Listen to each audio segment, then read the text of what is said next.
हरे कृष्णा। आज के इस क्लास में सभी भक्तों का स्वागत है। हम कीर्तन से स्टार्ट करेंगे आज की क्लास। जय राधा माधव कुंज बिहारी, जय गोपी जन वल्लभ गिरिवर धारी, यशोदानंदन व्रज जन रंजन, यमुना तीरावन चारि, जय राधा कुंज बिहारी। हरे कृष्णा कृष्ण कृष्ण हरे हरे राम राम हरे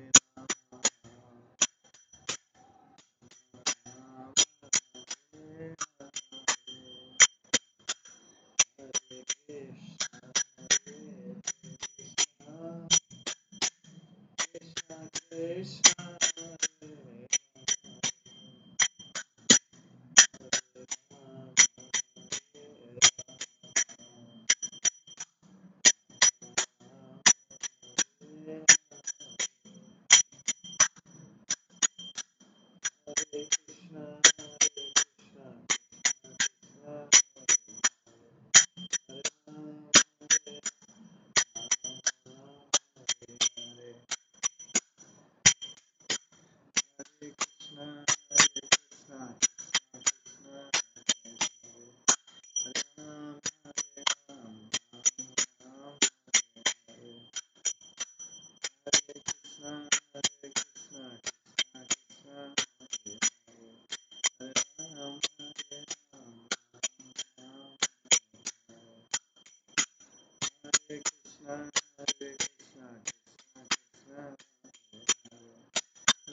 श्री श्री राधा गोविंद देव की जय।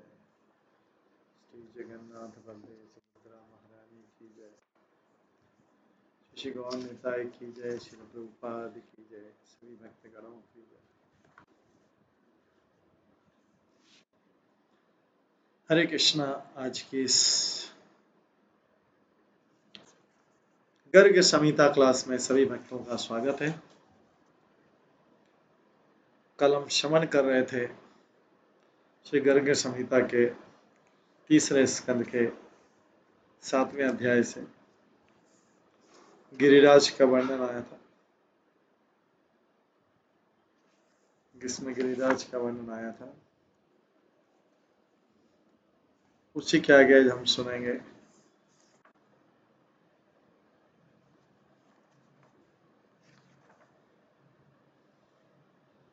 हमने देखा था कि गिरिराज के अंदर कौन कौन से जो पवित्र स्थान है उनका वर्णन आया था। उसके पहले कृष्ण ने जो है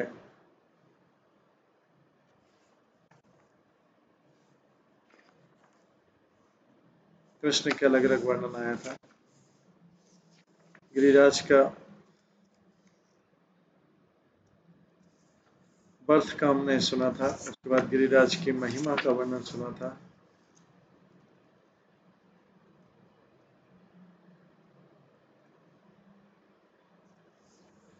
और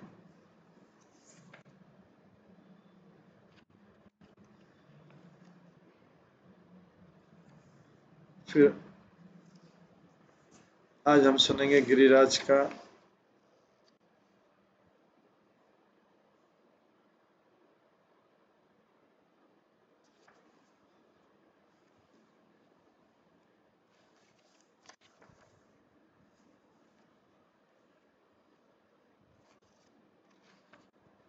ये सब गिरिराज की महिमा हमने सुनी थी।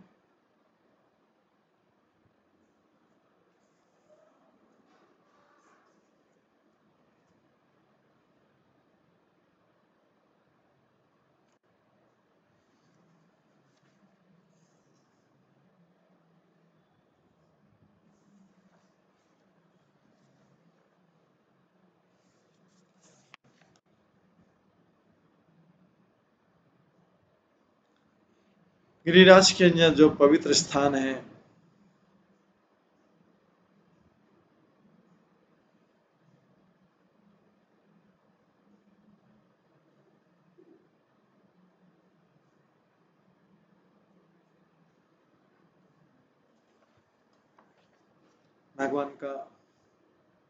भगवान ने वहां पर अपनी दान लीला भी, टोल टैक्स वाली लीला भी की थी। आज हम इसी स्कंद के 8वें अध्याय से सुनेंगे गिरिराज का ऐश्वर्य।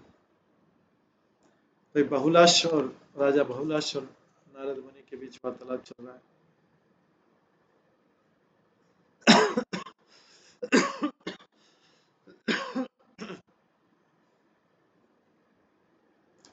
8वें अध्याय में आता है, बहुलाश नारद मुनि से कहते हैं, गिरिराज के कौन से अंग में कौन से पवित्र स्थान रहते हैं? हे स्वामी नारद मुनि मुझे बताइए। नारद मुनि कहते हैं, मिथिला के राजा, जो संत लोग जानते हैं केवल गिरिराज के मुख्य मुख्य अंगों को जानते हैं। वे एक एक करके उनको जानते नहीं है। जैसे ब्रह्म हर जगह उपस्थित है, उसी प्रकार से भगवान के जो ऐश्वर्य हैं वो गिरिराज के अलग अलग अंगों पर उपस्थित है।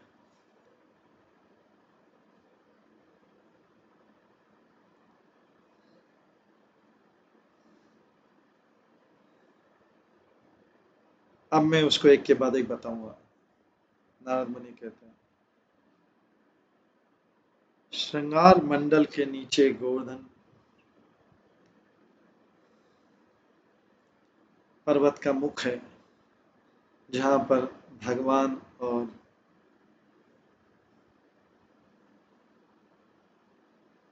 ब्रज के लोगों ने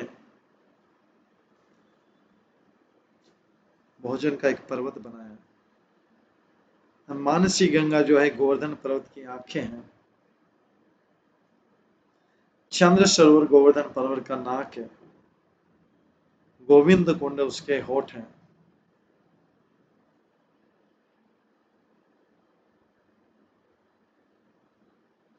श्याम कुंड इसकी चिन्ह है। राधा कुंड इसकी जीवा है। ललिता कुंड इसके चिक्स हैं। और गोपाल कुंड जो है इसके कान है। कुसुम सरोवर इसके अंदर के श्रवणेन्द्रिय हैं। ये बहुलाश्य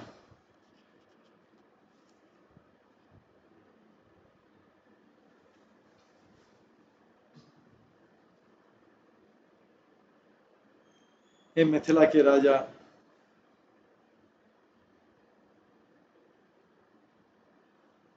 ये जानो कि वो जो शिला है जिसमें, जैसे मौली शिला बोलते हैं, जिसमें भगवान कृष्ण का मुकुट बना हुआ है, वो गोवर्धन पर्वत का मस्तक है। जो शिला है जिसमें पिक्चर बने हुए हैं, चित्रशिला, वो उनका सिर है। और जो म्यूजिकल स्टोन है,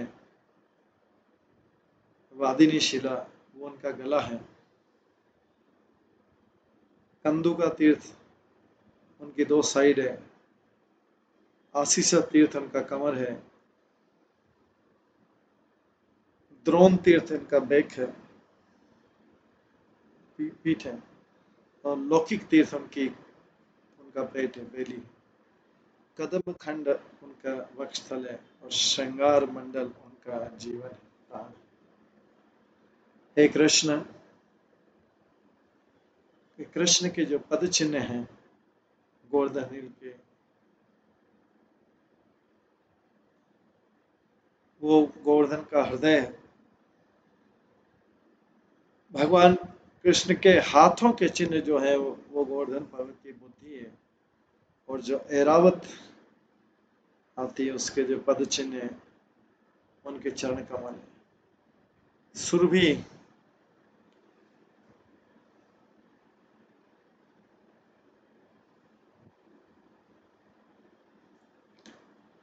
सुरभि गाय के जो खुरों के चिन्ह है वो गोवर्धन पर्वत के पंख हैं। पुच्छ कुंड उनकी पूंछ है। वत्स कुंड उनका शक्ति है। रुद्र कुंड उनका क्रोध है। और शक्र सरोवर उनकी इच्छा है। बुद्धिमान लोग बोलते हैं कि कुबेर तीर्थ जो है वो गोवर्धन पर्वत का दृढ़ता है। ब्रह्म तीर्थ इसका प्रसन्नता है। और यम तीर्थ जो है इनकी ईगो है, अहंकार। हे मिथिला के राजा, इस प्रकार से मैंने आपको गोवर्धन पर्वत के अलग अलग अंगों का वर्णन किया जिससे सारे पाप नष्ट हो जाते हैं। वो व्यक्ति जो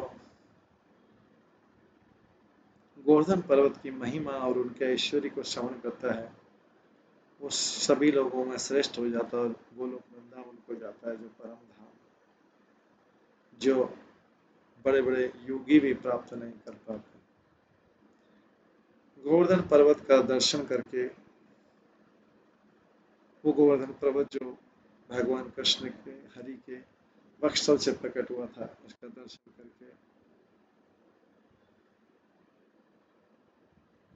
व्यक्ति जन्म मृत्यु के चक्र से मुक्त हो जाता है।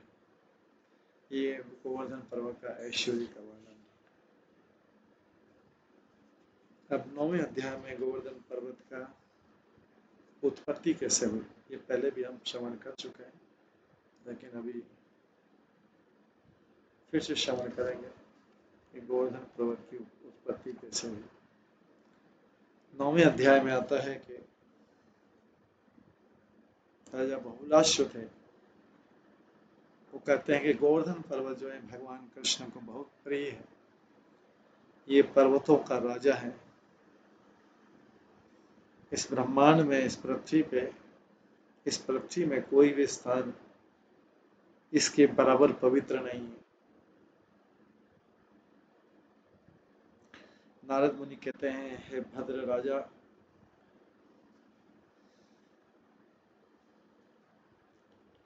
कृपया सुनिए, गोलोक के जन्म की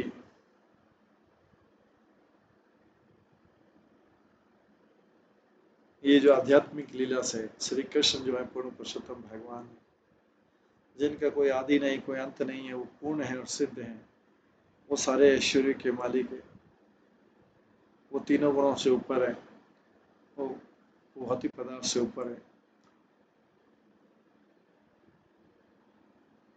हे राजा, वहां पर माया की कोई शक्ति नहीं है, न महत्त्व का कोई अस्तित्व वहां पर, न वहां पर कोई महत्त्व का अस्तित्व है।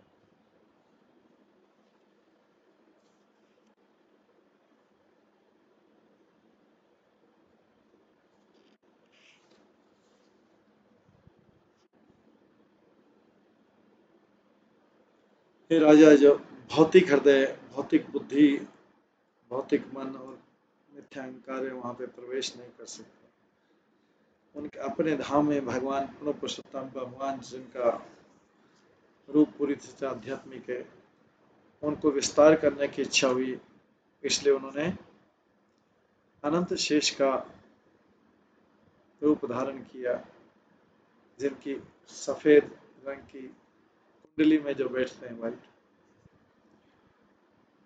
भगवान का धाम जो है, गोलोक की पूजा सब जगह होती है, और जो भी व्यक्ति वहां जाता है कभी भी उसको वापस लौटना नहीं पड़ता है।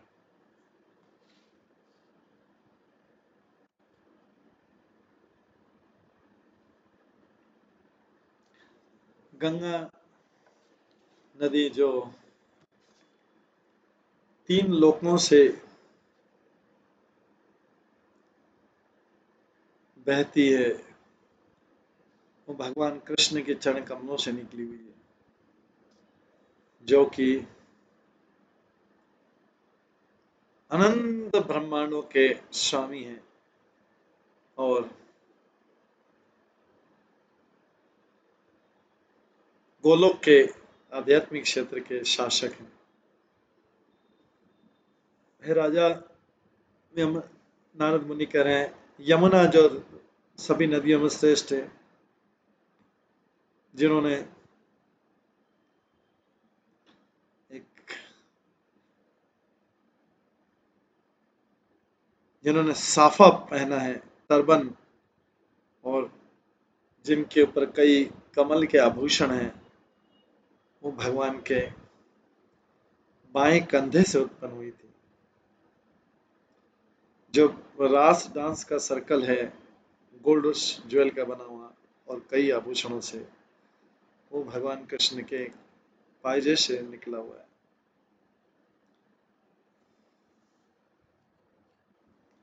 और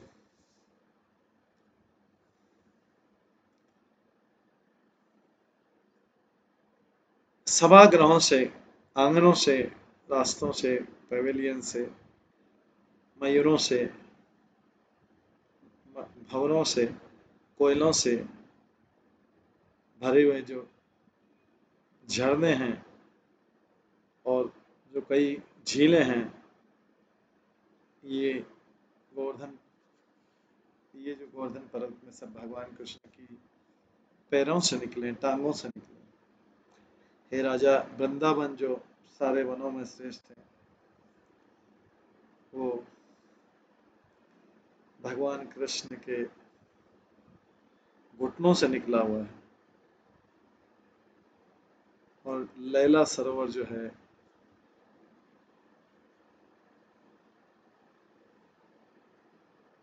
वो भगवान के जंघाओं से निकला हुआ है। और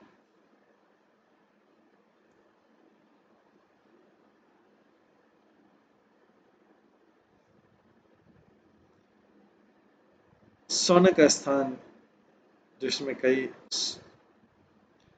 स्वर्ण और जीरे वाले भगवान के हिप्स से निकला हुआ है। माधवी लताएं भगवान के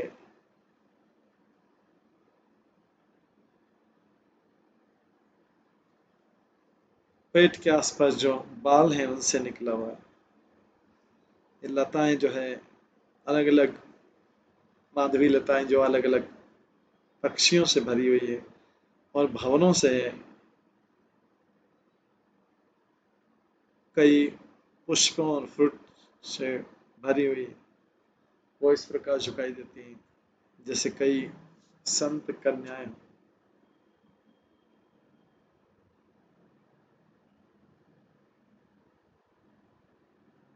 कई संत कन्याएं।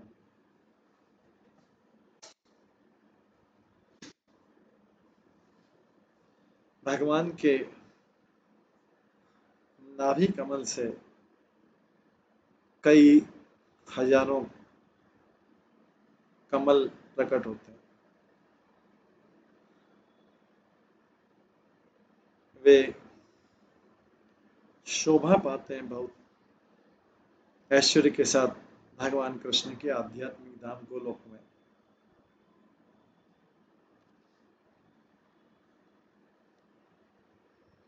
जो कमर में 3 रेखाएं हैं, त्वचा की 3 रेखाएं हैं, उससे ठंडी हवाएं निकली गिरिराज के लिए। भगवान की कॉलर से मथुरा और द्वारका उत्पन्न हुई। भगवान कृष्ण के भुजाओं से 8 मित्र उत्पन्न हुए, जिसमें श्री दामा मुख्य। भगवान की कलाई से, रिष्ट से नंद महाराज निकले और भगवान के हाथों से उपनंद निकले। ये गोलोक किस तरीके से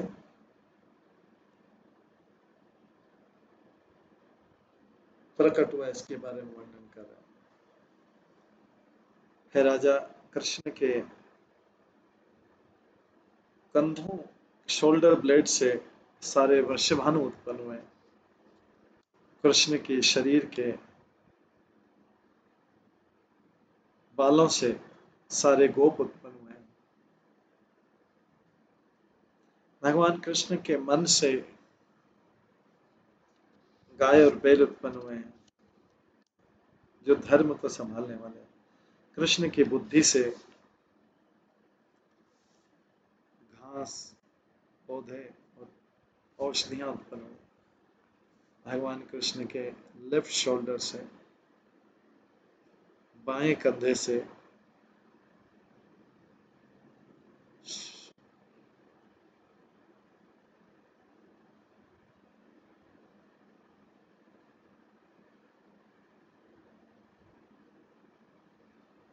एक स्वर्णिम ऐश्वर्य उत्पन्न हुआ है, जो लीला श्री भू और विरजा शक्ति जिनके प्रिय है। भगवान की प्रिय को एक लीलावती है, और सब लोग जानते हैं कि भगवान की प्रियतम है राधा रानी। राधा रानी की भुजाओं से उनके मित्र उत्पन्न हुए, ललिता और विशाखा। उनकी जो गोपी सखियां हैं, वो उत्पन्न हुई राधा रानी की शरीर से। इस प्रकार से भगवान कृष्ण ने गोलोक वृंदावन की रचना की। अपने धाम के विस्तार के बाद में पूर्ण और सिद्ध पूर्ण कृष्ण हो, पूर्ण पुरुषोत्तम भगवान है, जो कि अनगिनत ब्रह्मांडों के स्वामी हैं।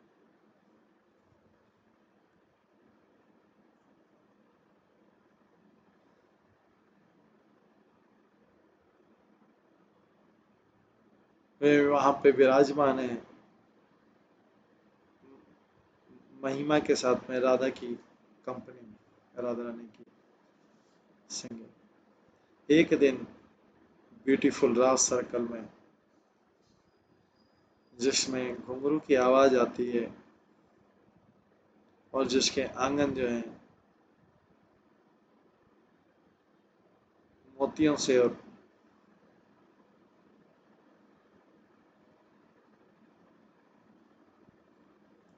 पैरा जो अम्ब्रेला से भरे हुए हैं,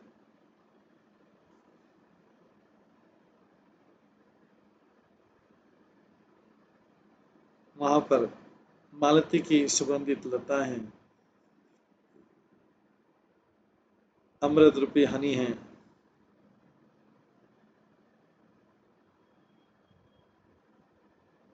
वंशी और मदंकी की ध्वनि है और सुंदर ध्वनि है गले से, और वो ब्यूटीफुल है, कई सुंदर कन्या है। राधा रानी कृष्ण को अपनी तिरछी दृष्टि से देखती है, जो करुणों कामदेव से ज्यादा आकर्षक है और जो बड़ी उदारता के साथ में अमृत प्रदान करता है।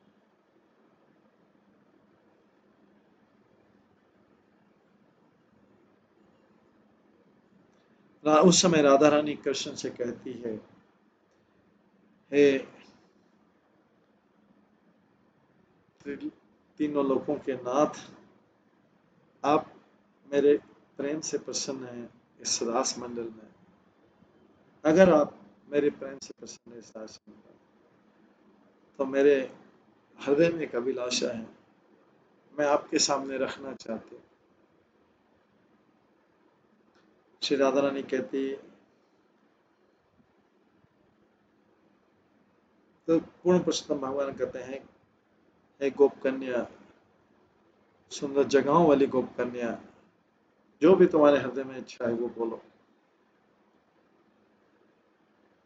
हे प्रिय, अगर मैंने वो आपकी इच्छा नहीं पूरी की है तो मैं पूरी अवश्य पूरी करूंगा, जो भी तुम इच्छा करती।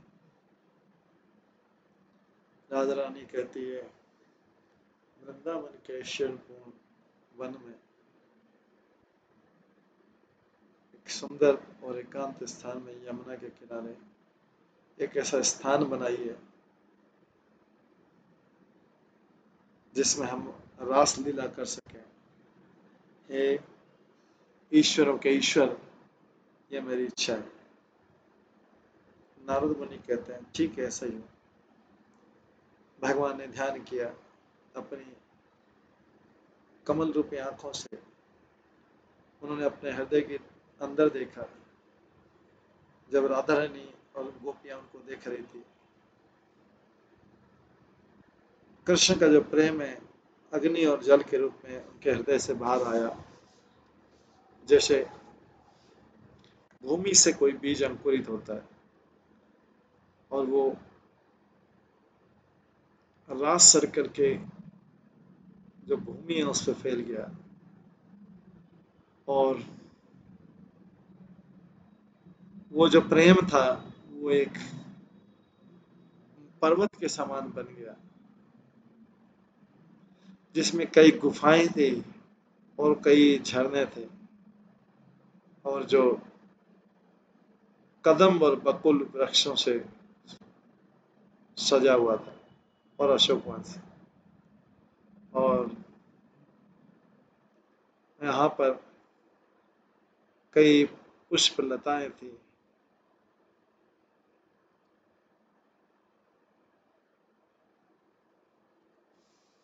मंदारा और कुंड पुष्पों से ऐश्वर्य पारा था और बड़े सुंदर पक्षियों से भरा था।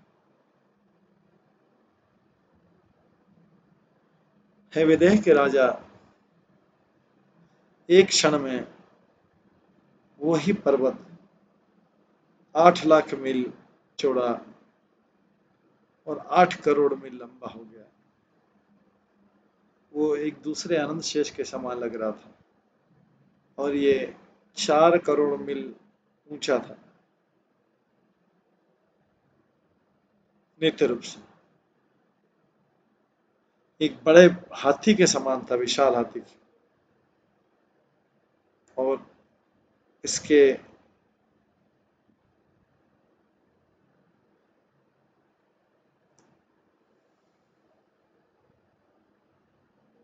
18 करोड़ मील लंबी शिखर थे इसके।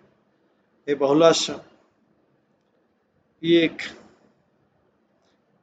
महान पैलेस के समान, भवन के समान लग रहा था, और कई इसमें सोने के डोम थे।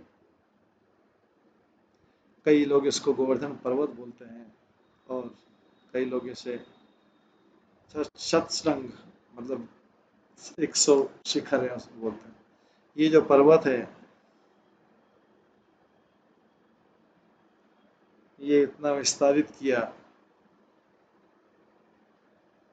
जिनका इनके जितना इनके हृदय की इच्छा हुई। जैसे इस पर्वत ने विस्तार किया, गोलोक भयभीत हो गया और बड़ा गर्जना हुई। भगवान कृष्ण एकदम खड़े हुए और माउंट पर्वत को एक थप्पड़ मारा अपने हाथ से और बोला कि तुम इतना विस्तार क्यों करते हो? आपने तो पूरा गोलोक क्षेत्र कवर कर लिया। तुरंत अभी अपने आप को रोक दो। इस प्रकार से कृष्ण ने उस पर्वत को और ज्यादा बढ़ने से रोका। इस पर्वत के श्रेष्ठ पर्वत की तरफ दृष्टि डालते हुए भगवान कृष्ण की जब प्रेमी राधिका बहुत प्रसन्न हुई। हे राजा, उन्होंने कृष्ण के साथ एकांत में लीला की इस पर्वत पर। इस प्रकार से गोवर्धन हिल जो कि पर्वतों में श्रेष्ठ है, जो भगवान को प्रिय है, जो कि मानसून के बादल के समान डार्क है और जो अपने अंदर सारे तीर्थ स्थानों को धारण करके रखता है, भगवान कृष्ण के द्वारा प्रकट किया गया। शाल्मली द्वीप में जो कि भारतवर्ष के पश्चिम में है, गोवर्धन पर्वत का जन्म हुआ था द्रोण पर्वत और द्रोण पर्वत की वाइफ से। पुलस्त मुनि गोवर्धन पर्वत को भारत लाए थे। ये बहुलाश मैंने ये आपको ऑलरेडी वर्णन कर दिया। क्योंकि जो है गोवर्धन पर्वत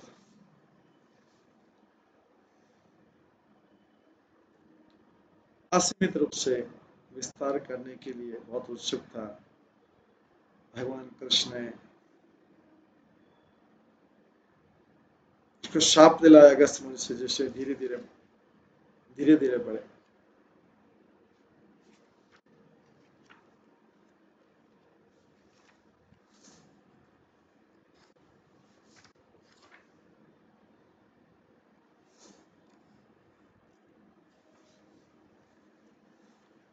गिरिराज पर्वत की महिमा नारद मुनि बहुलाश्रित बोलते हैं। ये बहुत पुरानी स्टोरी है गोलोक की। जब कोई इसको सुनेगा उसके सारे पाप खत्म हो जाएंगे। एक दिन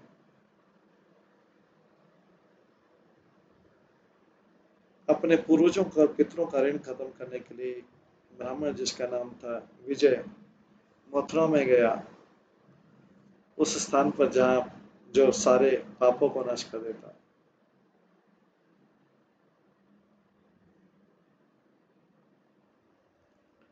हे मिथिला के राजा, अपनी धार्मिक कर्तव्य को पूरा करके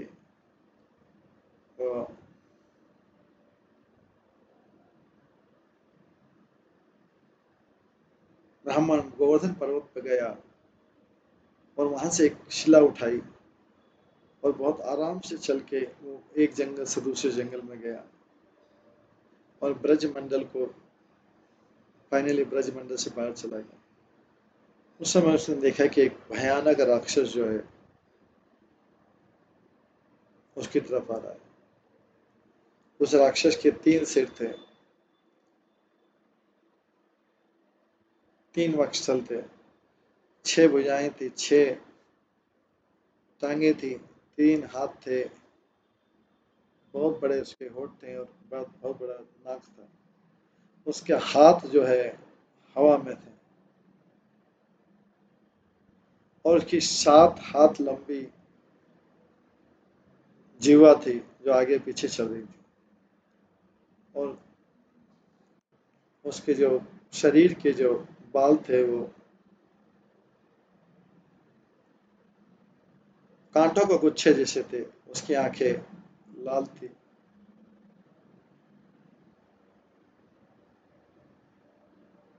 और उसके बहुत लंबे कर्ड भयानक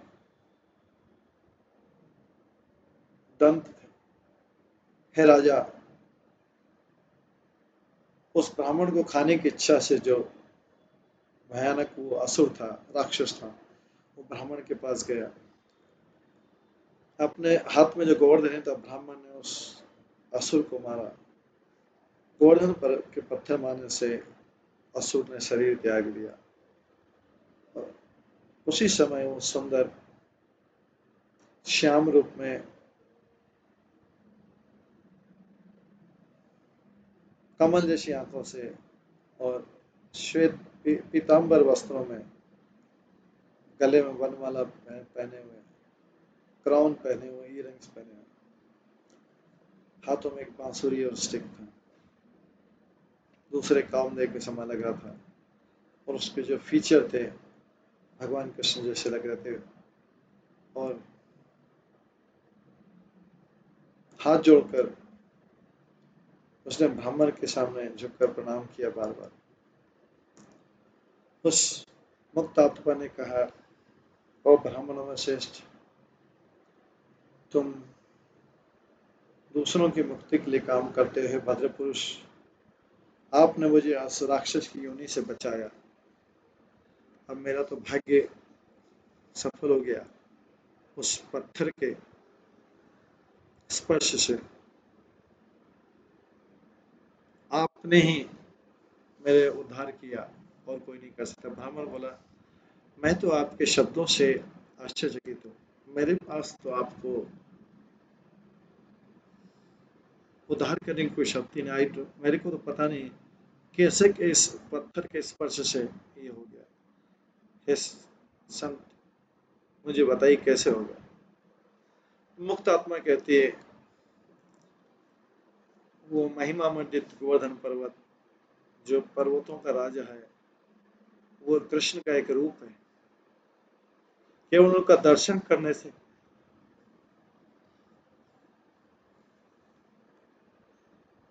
व्यक्ति अपने परम गोल को प्राप्त कर सकता है। गोवर्धन पर्वत का दर्शन करने से व्यक्ति पुण्य कर्म प्राप्त कर सकता है। जो गंधमादन पर्वत है हिमालय पर, उसकी उसकी यात्रा करने से भी करोड़ों गुना ज्यादा प्राप्त कर सकता है। ब्राह्मण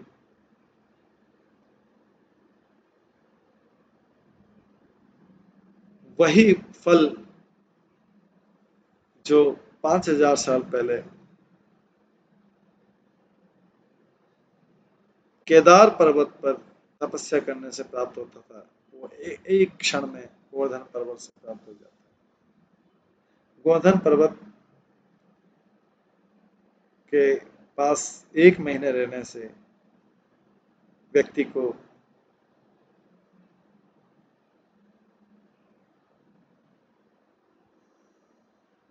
मलय हिल में जो एक भार गोल्ड दान देने से फल होता है, वही एक महीने गोवर्धन पर्वत पर रहने से हो जाता है। अगर किसी व्यक्ति ने हजारों पाप भी किए हैं,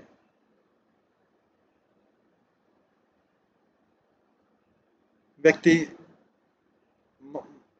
मंगल पर्वत पर स्वर्ण दान देने से जैसे उसे विष्णु को रूप प्राप्त होता है, उसी प्रकार का फल जो है गोवर्धन पर्वत का दर्शन करने से प्राप्त होता है।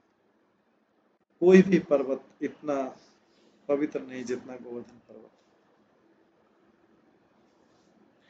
हे ब्राह्मण, केवल गोवर्धन पर्वत का दर्शन करने मात्र से व्यक्ति को पुण्य प्राप्त होता है 1,00,000 गुना।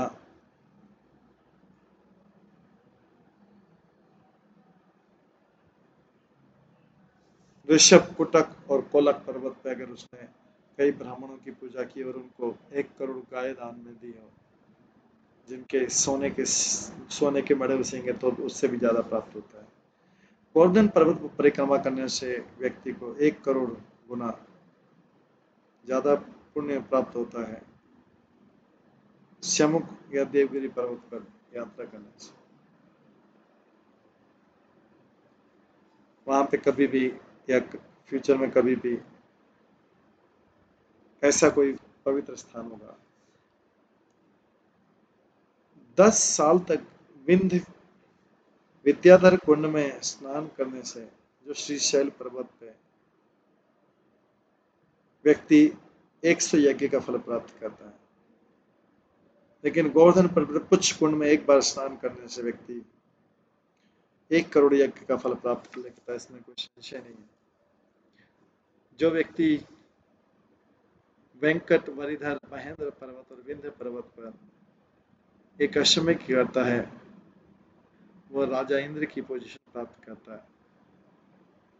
लेकिन जो एक अश्वमेध करता है गोवर्धन पर्वत पर और वहां पर ऊंची दक्षिणा देता है, वहीं इंद्र से ऊपर जाता है और भगवान विष्णु का धाम प्राप्त करता है। इसलिए ब्राह्मणों में श्रेष्ठ नदी पवित्र नदी में स्नान करने से, दान देने से, तपस्या करने से और पुण्य कार्य करने से, रामनवमी पे करने से, माउंट चित्रकेतु पर्वत पर विशाखा परिया तीसरे दिन, विशाखा के तीसरे दिन,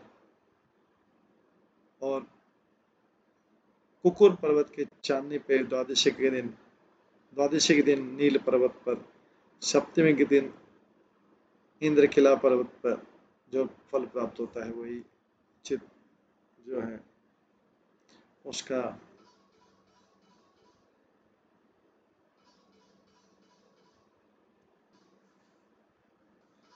करोड़ों गुना फल गोवर्धन पर्वत से दर्शन करने से हो जाता है।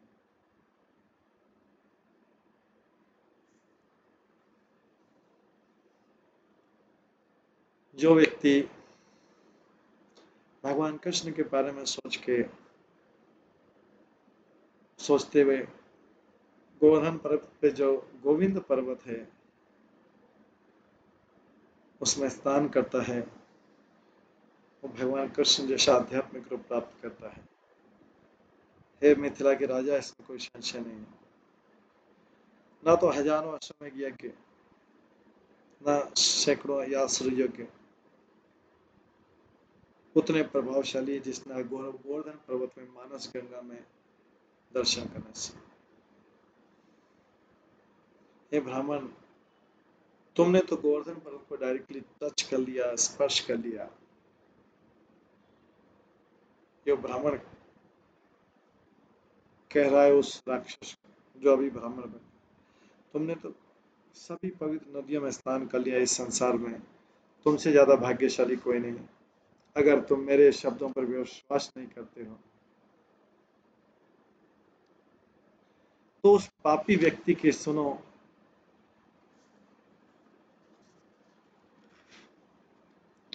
उस पापी व्यक्ति की कथा सुनो जिसने भगवान कृष्ण जैसा रूप प्राप्त किया था केवल गोवर्धन शिला के स्पर्श करने से। केवल गोवर्धन शिला के स्पर्श करने से उसने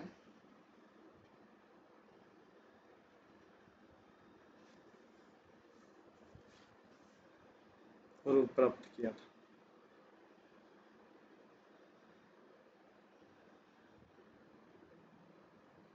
इस प्रकार से गोवर्धन पर्वत की महिमा का वर्णन किया गया है। इसके बाद इसके अगले अध्याय में भी गोवर्धन का शक्ति है, उसको कल की क्लास में हम श्रवण करेंगे। आज की क्लास कहीं पे विराम देते हैं। सभी भक्तों का बहुत बहुत धन्यवाद। सभी भक्तों के लिए एक बार हरे कृष्ण महामंत्र का जप करते हैं। हरे कृष्णा कृष्णा कृष्णा हरे हरे, हरे राम राम राम हरे हरे। श्री श्री गर्ग संहिता ग्रंथ की जय। श्रील गर्ग मुनि की जय। श्रील प्रभुपाद की जय। सभी भक्तगणों की जय। तो इन सब अध्यायों में गोवर्धन की महिमा चल रही है। इसके बाद हम वेदों की महिमा का वर्णन सुनेंगे, एकादशी की महिमा का वर्णन सुनेंगे और भी महिमा का वर्णन सुनेंगे। कल की क्लास में। आज की क्लास में यहीं पे विराम देते हैं। सभी भक्तों का बहुत बहुत धन्यवाद। सब भक्तों के लिए एक बार हरे कृष्ण महामंत्र का जप करते हैं। हरे कृष्णा कृष्णा कृष्णा हरे हरे, हरे राम